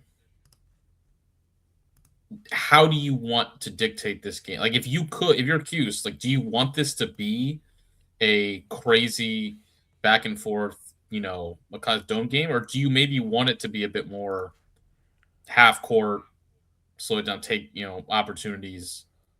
Like, if you're Cuse, is it better to maybe? I mean, I don't know, because I went into this thinking if I'm Cuse, maybe I want it to be more half court just because Virginia's weakness still feels like it could be off ball D. And you want to make Virginia play half court off ball defense, and you want to, as opposed to the kind of run and gun. On the other hand, now I'm thinking Virginia's won kind of 2 of those games the past couple weeks where it was a more slower pace. Do you maybe want to hit the pedal to the metal and I don't know, kind of? Yeah, I think I would run the. Yeah, I think faster pace might be the way to go because these dome games that are fast paced tend to go the orange way when all is said and done. It's true. And I think I could trust McCool to make enough stops, then convert that into transition offense, where I'm okay with giving up a couple extra goals to UVA if I know that McCool could get a couple crucial stops and that the Cuse offense can convert in that up and down type of game. Because I think Cuse, when they do slow the ball down, can work out, but sometimes they were a little bit too married to that methodical approach. You saw that where, the methodical approach worked against Maryland. Yeah. Then they stuck with it against Harvard, and it wasn't working. True. They did that same approach against Princeton, and it didn't work. Now, granted, Princeton, I think that was the right approach to do it. And Princeton also just got a big lead. They got a big lead in that game. They got a big lead in that one, too. But that's a team that I wouldn't have wanted to do a track meet against. So I think that was the right approach, but wrong execution against Princeton. But, again, I think the Harvard game, if they ran it up a bit more up and down, I think they come out on top in that. But they kind of played into Harvard's hand going methodical. So I think that's the one thing is they got to pick and choose when to be methodical because it works out against Maryland, against Penn. It didn't against Harvard. And again, we talk about the Rock show at the Dome. It's against Virginia. Anytime you have these exciting rivalry games like this, stick to the brand, stick to your DNA, and I would say this is a game where I think going quicker might be a bit better. I think it's also that with Virginia feels like they've kind of figured out their identity a bit more the past couple weeks. But if you get them in a track meet, you just kind of know what Virginia's going to be. And for that, maybe you want them to be a bit more sloppy, trusting that you can kind of take advantage of that. And then also, I guess it's Virginia's probably going to score anyway. They have the Millens. Brendan Millen is playing so well. McCabe's playing really well. That offense is on fire. Yes, if you slow it down, play half court, it's maybe fewer possessions, but it's also a lot of half court offense opportunities potentially for Virginia. If transition increases the opportunities for Cuse, like it gives Cuse more opportunities, more feeds that offense. So yeah, I think maybe this is a game. And to your point, I think you hit it on the nail on the head. It's the Dome. That's what it is. That's what Cuse. These games are crazy, and they're obviously very close. And there are a lot of heart-pounding moments, but they do tend to work out for Cuse. That's for sure. Yeah, and it's Cuse UVA at the Dome. Historically, this is going back 25 years, 30 years. It's first to 17 wins. It generally works out for Cuse. Stick to what works. Just going back to the trying to find. Okay, there we go. You know, it's a big rivalry when it has its own Wikipedia page. Ooh. Syracuse, Virginia has a Wikipedia page. So does Hopkins, Maryland. All right, the games in the Dome. 2024, Syracuse wins 18-17. 2022, Virginia wins 21-15. 2021, that kind of probably the high point of that Syracuse season in 2021. They beat Virginia by 10 goals in the Dome, 20-10. 2019, Virginia wins 15-14 in OT. 2017, Cuse wins 14-13. 2015, Cuse won 15-9. 2013, a weird one. Cuse won 9-8. In double overtime, I think that one was. In overtime, yeah, 9-8. 2011, 12-10. 2009, 13-12, Virginia. 2005, 12. Well, there was a period there where it was it got also the 90s totals were just insane though. 96 in Charlottesville. Virginia won 17-15. 97 in the Dome, the infamous game, 22-21. 98 in Charlottesville, 18-17. 98 in the, I think, the quarterfinals in Hofstra. Cuse won 17-14. That was sort of the I mean, we kind of got back to it the last couple of years. I mean, 18-17, 19, 21-15. Yeah, I expect it'll be a good one. Cuse has won 2 in a row. Longest Cuse win streak in the rivalry is 4 from 2015 to 2018.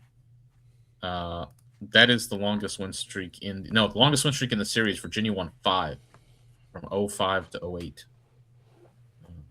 Before Cuse beat them in Foxborough in the semifinal. Yep, in overtime. Yeah. And then the big one this weekend. Notre Dame, second straight week playing the number 1 team in the nation. This time they get the number 1 UNC Tar Heels. Notre Dame themselves number 2. So we got a number 1 versus number 2 showdown on tap. Indeed. Let me see if I can run down here. Ryan, tell me all the number 1 versus number 2 games you remember, just because I want to make sure that I'm not missing. You had UVA, Virginia, Maryland, of course, was the big one, 2022. Yep. Did we have one last year? We had one this year. Yeah, Maryland, Syracuse this year. Last year was Maryland, Notre Dame. Maryland, Notre Dame. Was Cornell, Princeton in the Ivy final also a 1-2? That's a great question. Or was Maryland 2 at that point? That's a really good. I'm gonna look that up. That's a good question.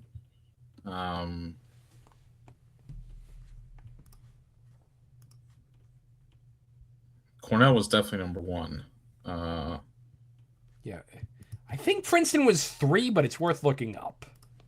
I got it right here. Can I not? Princeton doesn't have the. What was Princeton's ranking? Let me get to the IL poll from last year before. No, Ohio State was actually number 2 that week. Yeah, because Ohio State only had like 2 losses at that point. All right, what are your kind of unless wait, was it the week 12 or week 13 poll? Because if it was the week 12 poll, Princeton was 2. Here, I can find it. When was that poll taken, the week 12 poll? Because week 12 poll last year, Cornell was 1, Princeton was 2. Ohio State jumped up to 2 because Ohio State won the Big Ten title, right? Because they still do a poll the week of the bracket announcement, right? Yes. Then yes, Cornell, Princeton was 1-2 for the Ivy title. Okay. So this is our 4th 1v2 in the past 4 years.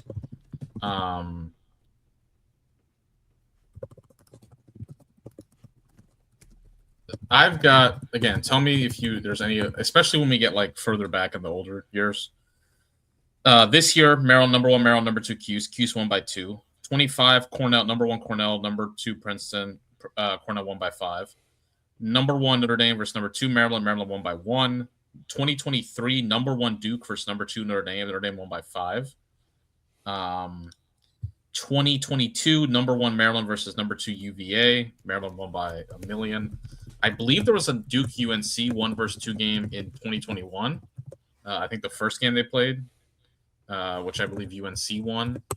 2018, there was Maryland versus Albany was 1 versus 2. Albany won that game by 1. 2016, Notre Dame versus Denver. Notre Dame won in overtime. 11 years ago, number 1 Notre Dame versus number 2 UNC. Notre Dame won that game in South Bend. Notre Dame was behind in that game. Carolina took like a 2-minute unreleasable penalty back when those things were kind of pretty rare. And Notre Dame scored like 3 goals on the extra man to win that game. Matt Cavanaugh, that was kind of when he was just the guy scoring all those late goals. 2015, there was a number 1 Notre Dame versus number 2 Cuse game. Notre Dame won that in double overtime. So basically what you're saying out of all this is that Notre Dame has a pretty darn good track record in 1 versus 2 games that they're in. They do. They won in 2015. They won in 2016 they lost. Denver won that game in overtime. That might have been Notre Dame won or but it's up and down. I mean, Notre Dame's been in a lot of them. They've been by my count 5. This will be their 6th in the past 10, 11 years. UNC's been in a handful. They were in 2021. UNC was also in I think, Ryan, you were at this game. The number one Virginia versus number 2 UNC, the Big City Classic in 2010. 25,710. That was a 1 versus 2 game. That was Bresci's second year at UNC. I've also got a Maryland 1 versus Duke 2 game in 2014. Loyola versus Maryland was 1v2. That was a rematch of the championship in 2013. So it's pretty common in lacrosse. I would say from my and yes, I was at that Big City Classic 1v2 game. I would say in my time, the really big ones, the ones that stood out. Notre Dame Maryland last year was pretty big. Maryland versus UVA, that game was just huge. I would say, I think some of that Notre Dame, it's interesting. It's happened more now recently. From like 2016 to 2021, like we had a period where we only had 1. Now we're having 4 in the past 2 years. It's always pretty special. It's pretty cool. This one feels this one kind of snuck up on us. Usually, you kind of have the long kind of arc towards it. Like it kind of builds up, and you kind of see it coming. This one with Notre Dame went from like number 5 to number 2 in 1 week, and Carolina. Neither of these teams were 1 or 2 last week. Mm-hmm. Was Carolina 2 last week?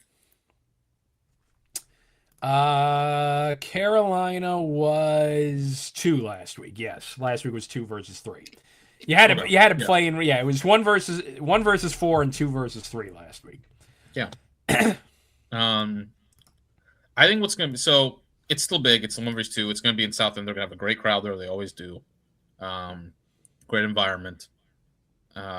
These 2 teams played some good games against each other in the past. Kind of down to the wire. It's the first game they've played that's felt really big in a while between these 2 teams. Because Carolina hasn't quite been in the mix. It's probably, I would say, of the ACC games, it feels like the most low key. I think if you ranked like all the ACC games, like top, how many? What we got 5 teams. There's 5 teams, so there's 10 possible ACC matchups. I feel like this is I probably butchered that math. No, there's way more. There's like what? 20? I don't know. Shit, I'm totally blind. How many possible ACC games are there? 20, right? Is it 20? Yeah, I think it's it, right? 5, or is it 5? It's 5 by 4. Yeah, 5 by 4. Is that it? That'd be 20. Yeah, it's 20. Okay, it's 20. Yeah, there you go. I think so. This is what happens when you get 2 social studies teachers doing math. Yes. I think it's funny. This feels like is it 20? Now I'm blank. Yeah, I think it is. Jesus Christ. Right, this feels like the most like here. Yeah, this feels like the most.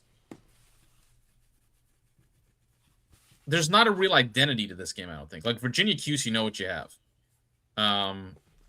Syracuse Notre Dame has the kind of Big East history into it. You kind of have the Notre Dame beat Cuse for so many years. Before that, Cuse beat Notre Dame for a lot of it. Notre Dame Virginia kind of has a bit of the past because Virginia kind of had the long win streak over them. Virginia Duke is a classic one. UNC and Cuse played each other for a while, and they Paul Carcaterra, taunted or whatever apparently, and they stopped playing. Yeah, great story last week on the telecast. But this one's interesting. This one doesn't have a lot of history to it in the same way. Though we mentioned they did have a number 1 versus number 2 game. Carolina beat Notre Dame on their way to the championship in 2016. That was an upset. So I think it's exciting. I think I would say the story to me of this game is, we talked on the Power Hour. Carolina has just an ease of operation with the way they're doing things right now. It feels just so smooth, so effortless. Nobody is better at making you work for it than Notre Dame.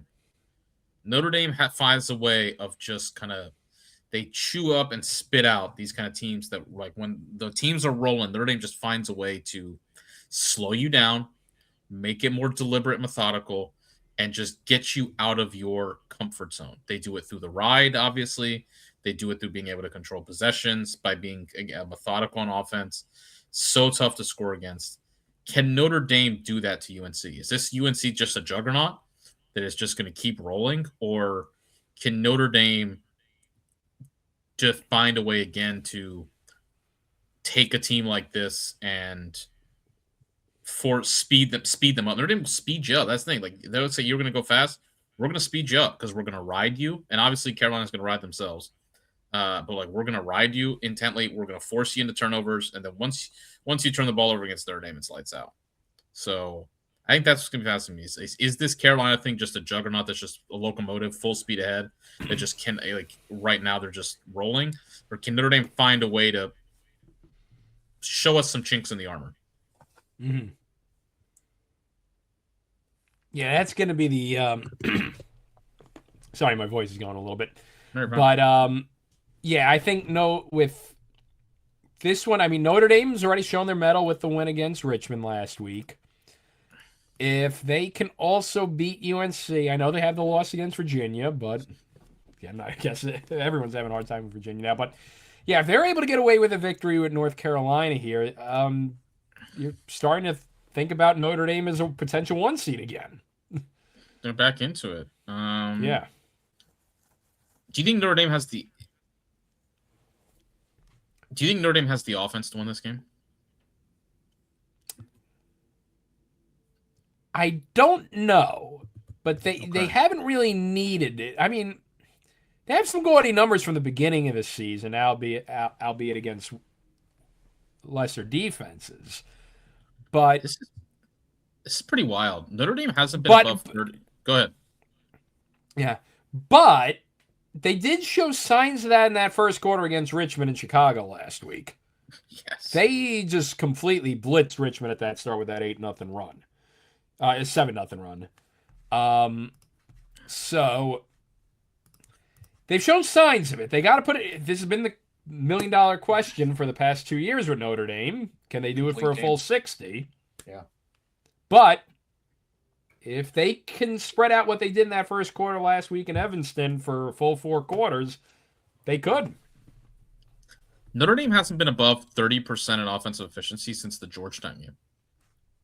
They were 29.7 against Maryland, 25.7 against Ohio State, 23.7 against Michigan and Virginia. And in the end, they were 28.6 against Richmond. The Richmond game, they scored 8 goals, in that first quarter. They scored 4 goals the next 45 minutes. Now, yes, they're up 8-0, but as I mentioned, that game, Richmond got back into that game in the second quarter. That game wasn't a total, like the second half, that game wasn't like out of question. Now, Notre Dame got the goals and they needed it, but if you're Notre Dame, it's really it's going to be interesting, I think, to kind of monitor a bit. Like, they got some guys, Yago, really high shooting percentage. If you look at some of the shooting percentages, are Fisher Finley 27%, Will Angrick shooting 21%, Jeffries at 29%, Maharis at 30%. Not bad, but not exactly lights out. And yeah, I think Notre Dame has to win this game in the middle of the field, is what I'm going to say. If this is 6-on, it feels weird. And what I mean, not is that Notre Dame can't win a 6-on-6 game. It's that Notre Dame has to find a way to force turnovers. Notre Dame has to find a way to get UNC off its game. If this game is just straight up and it's just kind of back trading possessions one way or the other, I don't know that Notre Dame is going to be able to string the goals together, at least to the way UNC will. Because we know UNC could go on a 4 or 5 goal run and just really go bang, bang, bang, bang. I don't know if Notre Dame, granted, you're right, they showed that against Richmond, but is Notre Dame going to be able to can Notre Dame put 3 goals a quarter on UNC? Especially if UNC is going to have the possession advantage they seem to have against literally everybody. I think UNC. It's got to be can they find possession somewhere? Can they minimize Wambach? Can they ride UNC and force turnovers? There's got to be hidden possessions. They got to dominate. When Notre Dame's great, they dominate ground balls. There's got to be hidden areas of the game that Notre Dame kind of wins, that we look back on the stat sheet and be like, it was there, there, and there. I think it's tough for me to see this game, Notre Dame being able to kind of over the time put 3 goals in the first quarter and 3 goals in the second quarter and maybe 5 goals somewhere. Like I don't know that Notre Dame has that is going to be able to string it together over 6, because they just kind of haven't done it all season, aside from the Georgetown game, which we didn't see. Their offense hasn't really. It's been when the offense has been good, like that Maryland game. It was in the middle, the like late second, early third quarter. They exploded for like 6 or 7 goals. The Richmond game was 8 goals. Otherwise, they haven't been able to really just stack goals on top of each other over 60 minutes and stack a prolonged period of play. On the defensive side, they can, which maybe if they can keep UNC, shut down that secondary scoring at UNC, make it Duffy and Petro. I think it's going to be a good game. I think Notre Dame has to find a way to win the middle of the field. Notre Dame's ride has to be more impactful than UNC's ride. If UNC's ride is more impactful than Notre Dame's ride, this game could get a little. I could see UNC putting on it. Notre Dame has to win the riding battle, the clearing. They have to stack, steal possession somewhere, get UNC off its game. Or maybe this is the game where we get to see UNC not have a huge possession advantage. Like, we'll see. I mean, it doesn't feel like it the way Wambach's playing, but you never know.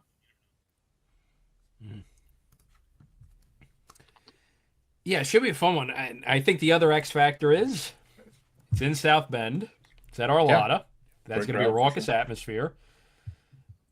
So I would argue biggest North Carolina lacrosse game in 5 years.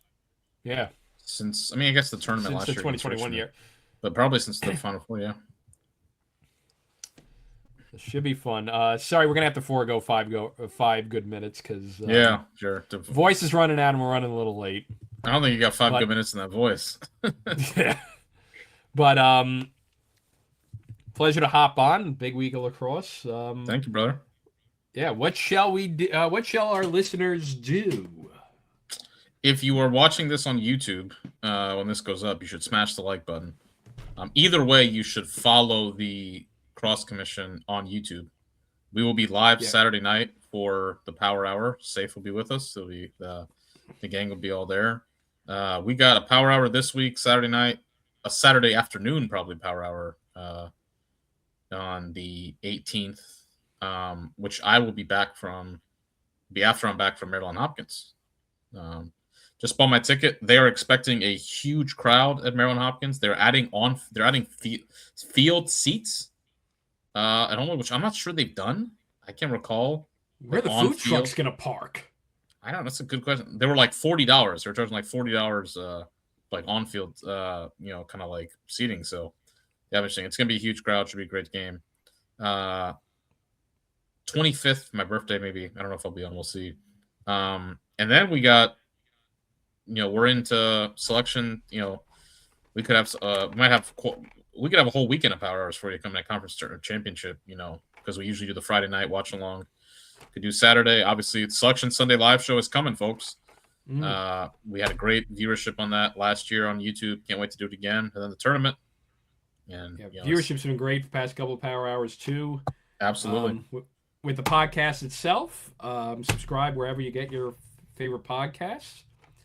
You name the podcast outlet, we're probably on it. And of course, follow us on Twitter at college_cross. You can also follow us on the gram at the Crosse Commission. There you go. Yeah, should have some picks from Maryland Hopkins in a couple weeks. Safe might have some. He might have some of him getting escorted out of Princeton Penn this weekend.